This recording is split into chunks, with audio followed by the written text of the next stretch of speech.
Assalamualaikum warahmatullahi wabarakatuh. Selamat malam buat teman-teman semuanya. Terima kasih banyak buat teman-teman yang sudah mengklik video saya. Saya Rahayu Fajri akan menceritakan sebuah kisah misteri untuk teman-teman semuanya. Buat teman-teman yang penasaran dengan kisah apa yang akan saya ceritakan pada malam hari ini, tonton video saya sampai selesai.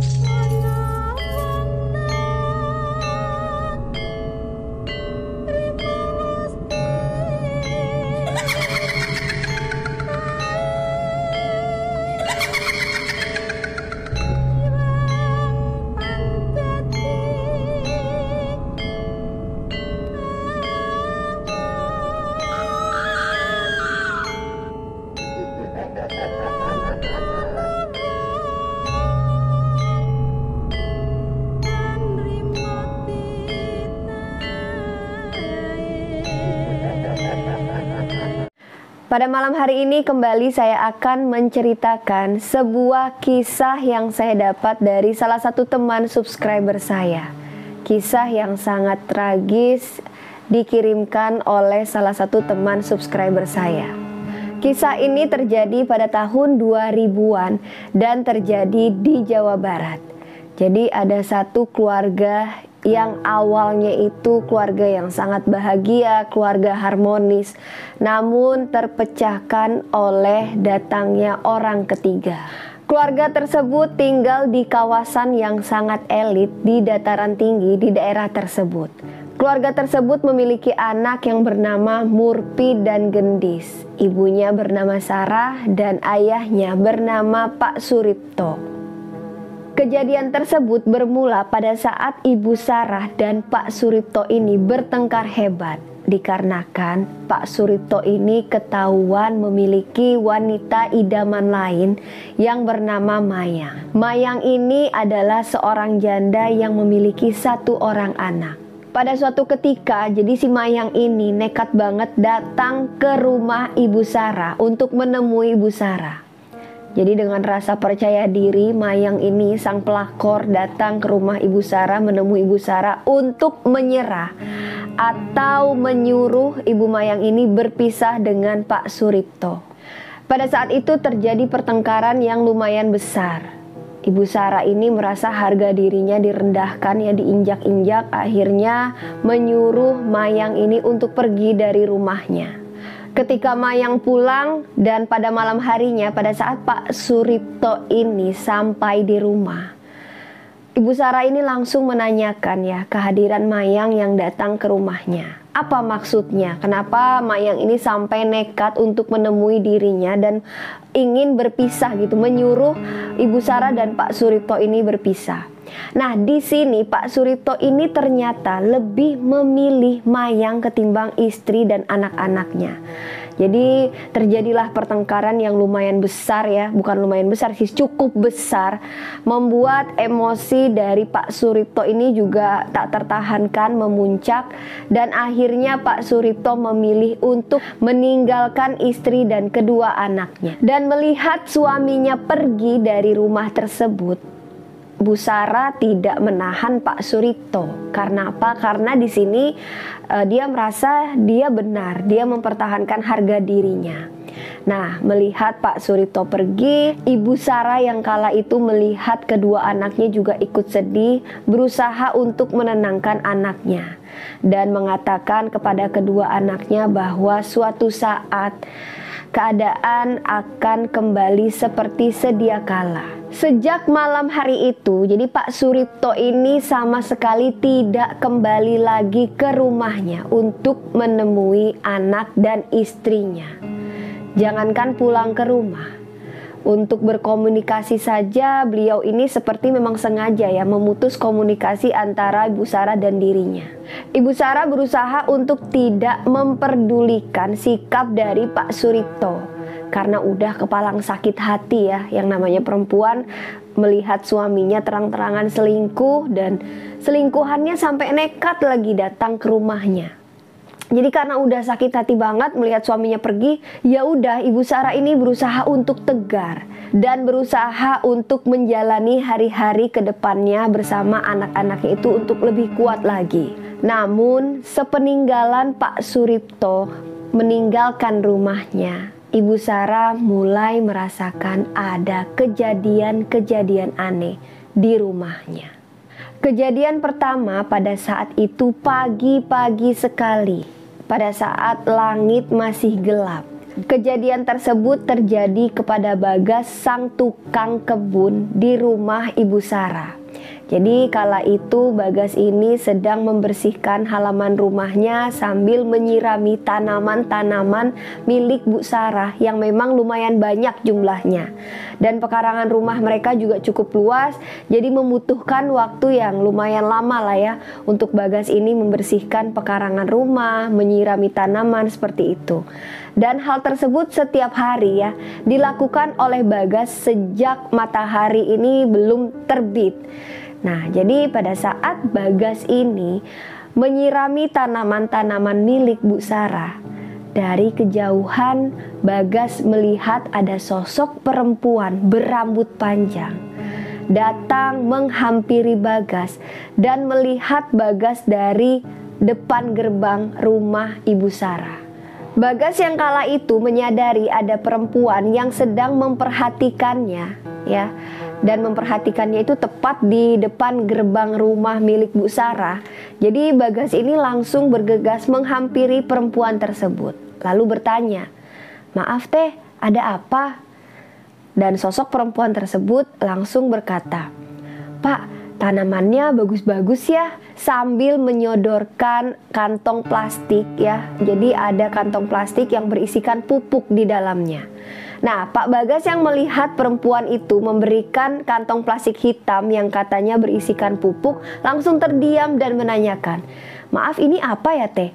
"Ini Pak, ada pupuk supaya tanaman-tanaman Bapak semakin subur dan bagus." Nah, pada saat itu Pak Bagas ini tidak merasa curiga dan beliau langsung mengambil kantong plastik hitam yang berisikan pupuk tersebut dan mengucapkan, "Ya udah teh, terima kasih banyak." Jadi seketika perempuan tersebut langsung meninggalkan Pak Bagas. Pada saat perempuan tersebut pergi tanpa pikir panjang ya, jadi Pak Bagas ini langsung menaburi pupuk-pupuk tersebut ke tanaman-tanaman milik Bu Sarah, terutama tanaman yang benar-benar disukai sama Bu Sarah gitu ya. Dengan maksud ya kalau misalnya ditambah pupuk lagi, jadi tanaman-tanaman ini semakin subur dan semakin cantik. Jadi memang itu yang ada di dalam pikiran dari Pak Bagas ini. Apa ada sebab dan akibat dari kejadian tersebut?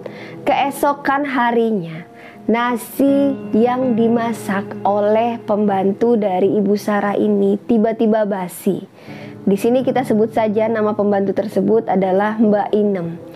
Jadi Mbak Inem ini pada saat menyajikan semua masakan yang ia masak di meja makan, seketika semua makanan tersebut tercium seperti telur busuk, benar-benar busuk.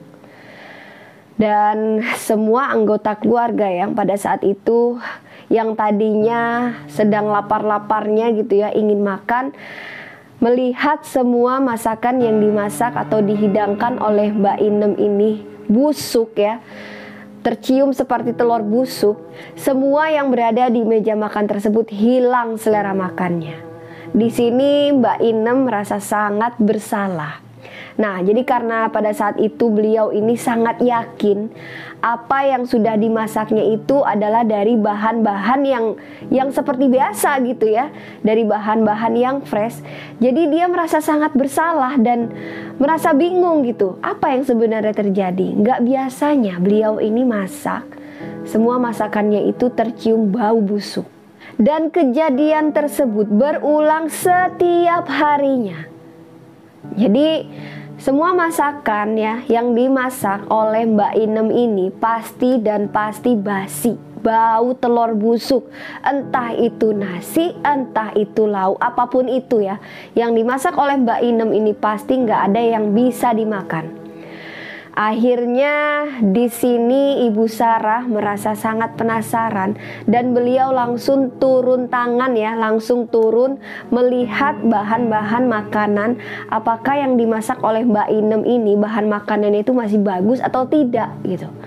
Pada saat dicek oleh Bu Sarah, ternyata semua bahan-bahan makanan tersebut masih sangat bagus, masih layak untuk dikonsumsi. Tapi yang di sini yang membuat heran itu kenapa pada saat dimasak hasil dari masakannya itu pasti basi. Nah, akhirnya Bu Sarah ini masih merasa penasaran, dibuanglah semua bahan-bahan makanan tadi yang belum dimasak oleh Mbak Inem tadi. Akhirnya beliau membeli lagi bahan-bahan makanan tersebut untuk dimasak oleh Mbak Inem.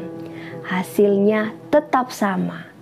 Semua makanan yang dimasak oleh Mbak Inem pasti bau busuk dan semuanya basi. Karena kejadian itu berulang setiap hari, mereka ini sudah nggak punya pilihan lain. Setiap harinya melihat bahan makanan dan makanan yang dimasak dan dihidangkan oleh Mbak Inem ini selalu basi. Mereka selalu membeli makanan yang sudah matang. Ya, karena kejadian tersebut, Ibu Sarah ini mulai merasa ada yang gak beres di dalam rumahnya. Bukan cuma itu saja teman-teman, hawa di dalam kamar Ibu Sarah ya. Ibu Sarah ini merasa kamarnya itu sekarang lebih terasa panas dan pengap.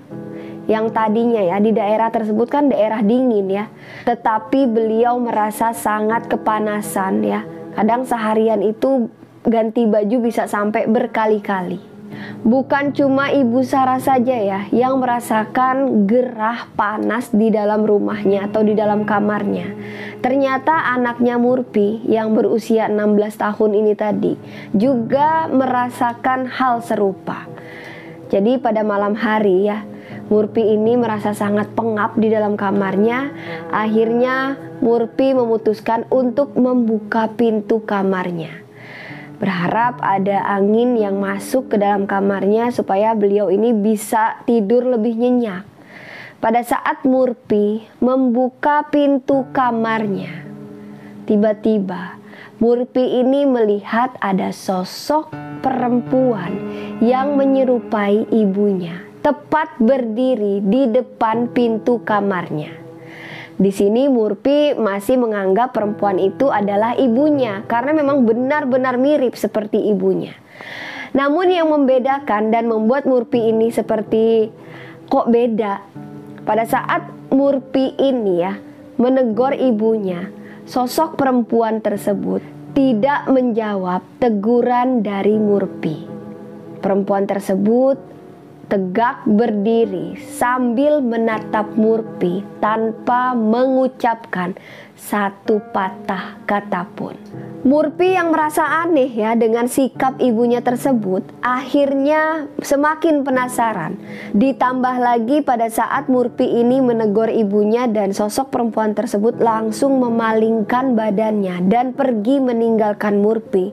Di sini Murpi merasa penasaran, akhirnya perempuan tersebut diikuti oleh Murpi dan Murpi ini memanggil-manggil nama ibunya. Perempuan tersebut turun menyusuri tangga dan Murpi ini sambil memanggil-manggil perempuan tersebut dengan sebutan ibu.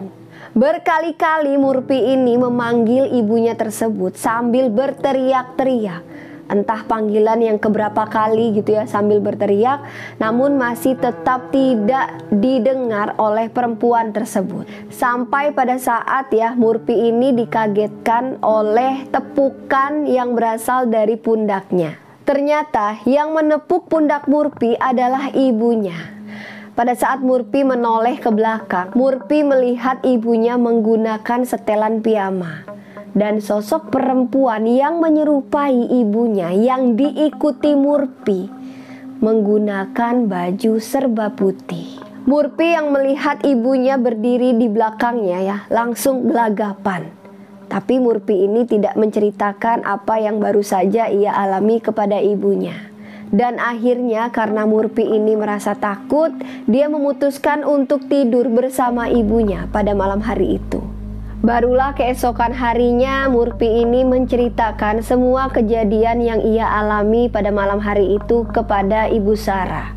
Nah, Bu Sarah yang mendengar anaknya menceritakan semuanya kepada beliau seperti tidak seperti tidak mengindahkan lah gitu ya. Karena Ibu Sarah ini nggak mau membuat anaknya itu cemas. Ibu Sarah cuma bilang, "Kamu ngelindur nak, udah jangan dipikirin."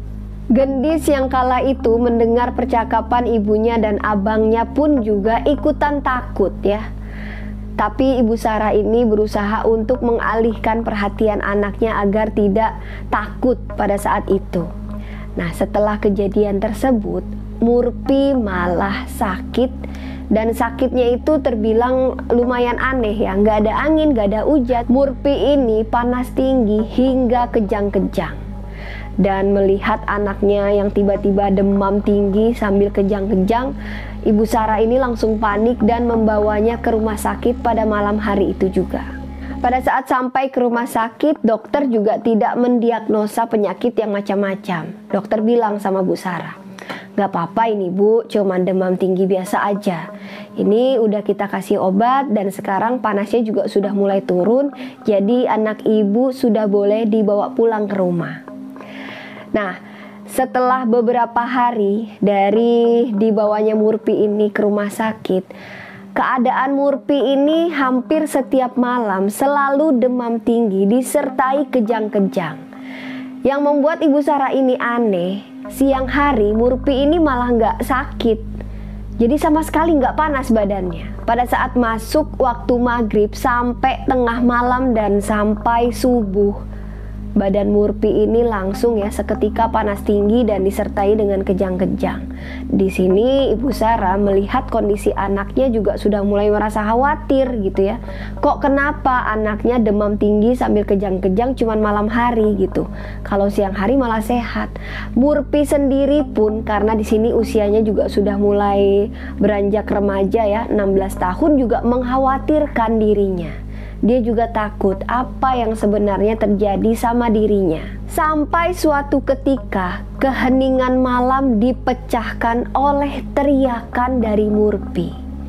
Ternyata pada malam hari itu Murpi ini mengamuk seperti orang kesurupan ya. Jadi dirinya ini sudah tidak bisa dikontrol lagi.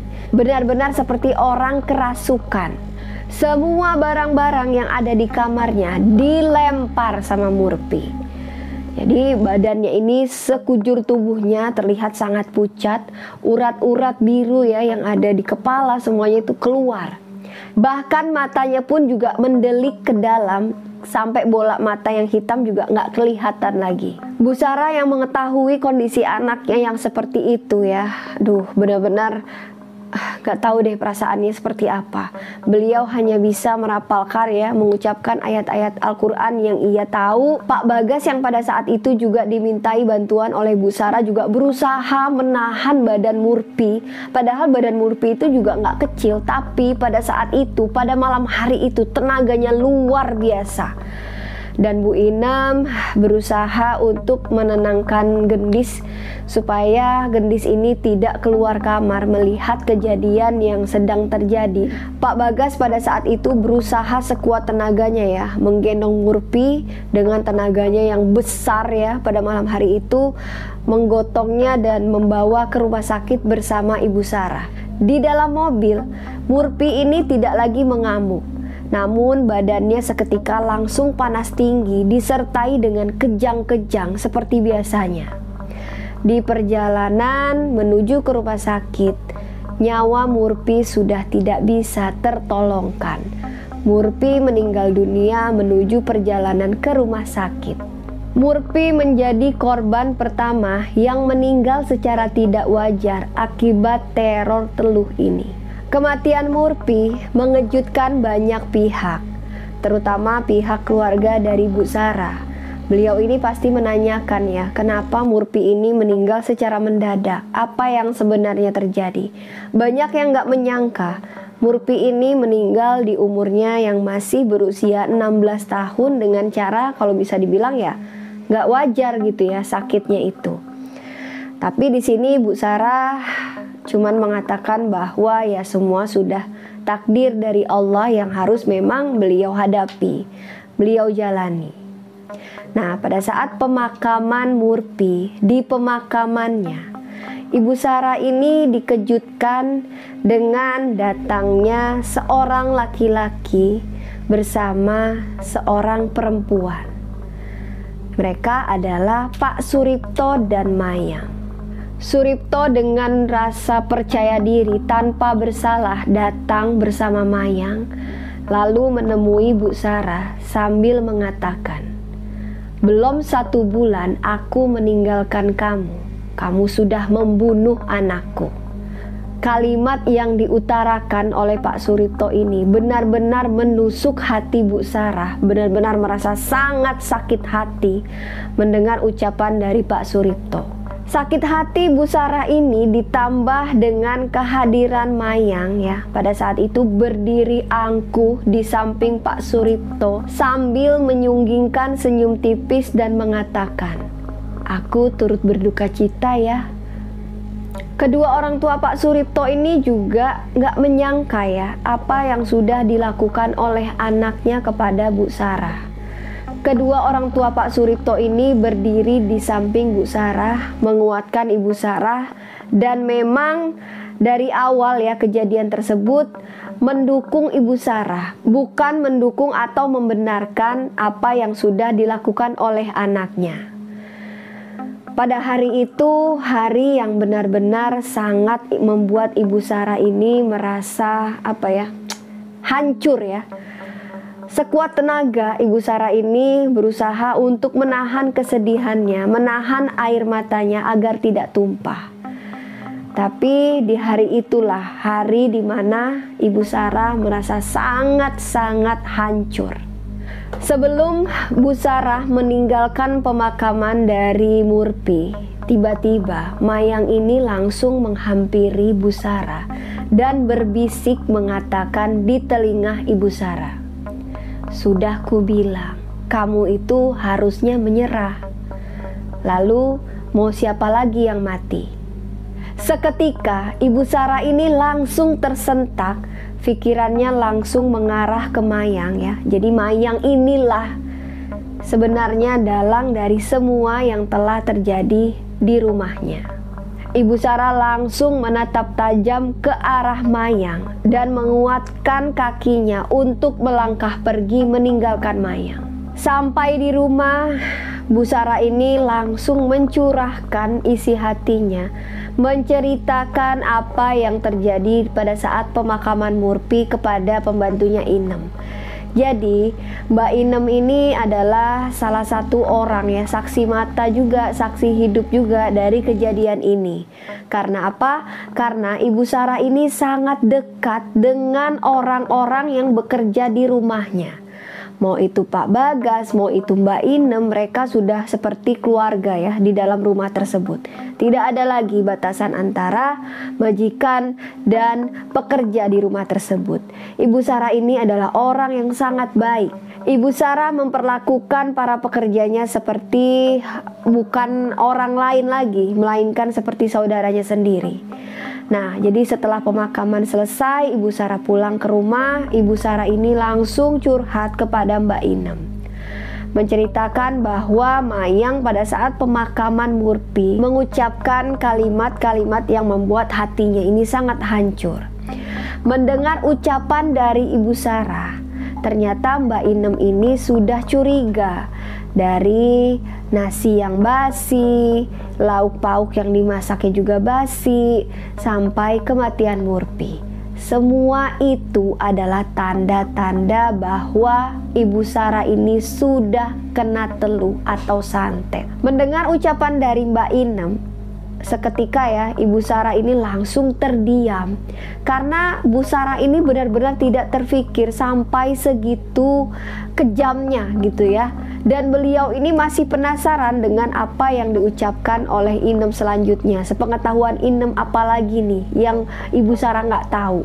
Pada saat Ibu Sarah ini memperhatikan Mbak Inem ya, menceritakan apa yang dia tahu tentang teluh atau santet, tiba-tiba matanya tertuju menuju ke arah pintu dapur, dan di situ ternyata ada gendis yang sudah sedari awal mereka ini berbicara sudah berdiri di situ.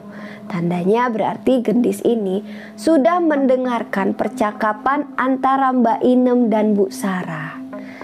Nah, melihat gendis yang sudah berada di depan pintu dapur, akhirnya Ibu Sarah ini merasa khawatir ya dengan mental anaknya itu dan membawa gendis masuk ke dalam kamarnya. Di situ Bu Sarah berusaha untuk menenangkan gendis. Gendis dibawa ke kamarnya dan gendis ditidurkan oleh Ibu Sarah. Melihat gendis yang sudah tertidur pulas, Ibu Sarah ini langsung masuk ke dalam kamarnya. Di kesendiriannya, Ibu Sarah nggak bisa membendung air matanya. Beliau sangat merasa sedih, nggak menyangka kenapa hal seperti ini menimpa dirinya, sampai anak pertamanya, anak sulungnya, anak laki-laki satu-satunya pun diambil atau direnggut nyawanya dengan kejadian ini. Dan yang membuat hatinya ini semakin hancur, benar-benar hancur, pada saat suaminya sendiri bagaimana bisa ya keluar dari mulut Pak Suripto ini menuduh Ibu Sarah yang membunuh anaknya. Itu yang membuat Ibu Sarah ini benar-benar gak menyangka dan membuat dirinya sangat hancur mendengar perkataan itu. Pada suatu malam, gendis terbangun dari tidurnya. Jadi setelah beberapa hari meninggalnya Murpi, gendis ini mengalami mimpi buruk. Gendis bermimpi dikejar oleh seseorang yang ingin membunuhnya. Gendis langsung terbangun dari tidurnya dengan wajah dan tubuh yang sudah penuh dengan keringat, dengan wajah yang pucat juga gitu ya. Dan hawa kamarnya pun juga terasa sangat panas dan pengap. Pada saat gendis merasa ketakutan, gendis ini seketika langsung agak tenang karena di depan pintu gendis melihat ada sosok ibunya yang berdiri melihat ke arah dirinya. Tapi anehnya di situ wajah ibunya, Ibu Sarah ini terlihat sangat pucat. Dan ibunya juga tidak masuk ke dalam kamar gendis, melainkan hanya berdiri di depan pintu kamar gendis sambil mengatakan, "Gendis, tidur ya gendis."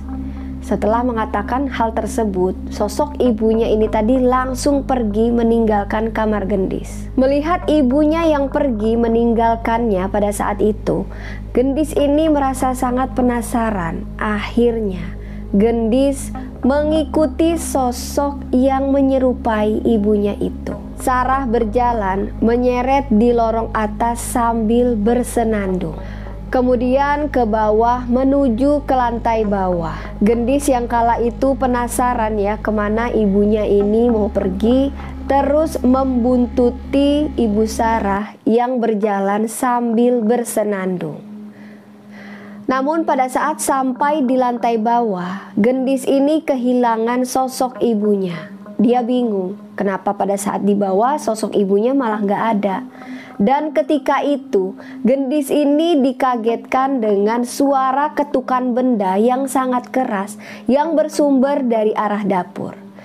Karena gendis ini penasaran dan meyakini bahwa yang berada di dapur itu adalah ibunya, akhirnya gendis ini langsung menuju ke arah dapur. Setibanya di dapur, gendis ini melihat punggung dari ibunya yang membelakangi dirinya. Namun yang membuat gendis ini sangat takut karena sosok ibunya ini menggenggam sebilah pisau yang sangat besar. Pisau tersebut dibenturkan ke talenan kayu. Pisau itu diayunkan semakin keras. Jadi gendis yang pada saat itu ya, kondisi yang seperti itu, merasa sangat ketakutan. Tapi gendis ini nggak bisa ngapa-ngapain, jadi hanya diam terpaku. Teman-teman mungkin pernah ya mengalami hal seperti itu. Kalau misal kita melihat ada sesuatu yang makhluk bukan dari jenis kita manusia, pasti nggak bakal bisa deh melakukan apapun. Jadi tubuh kita itu seperti kaku, diam, tapi kita sadar. Nah, mungkin hal seperti itulah yang dirasakan oleh Gendis pada saat itu.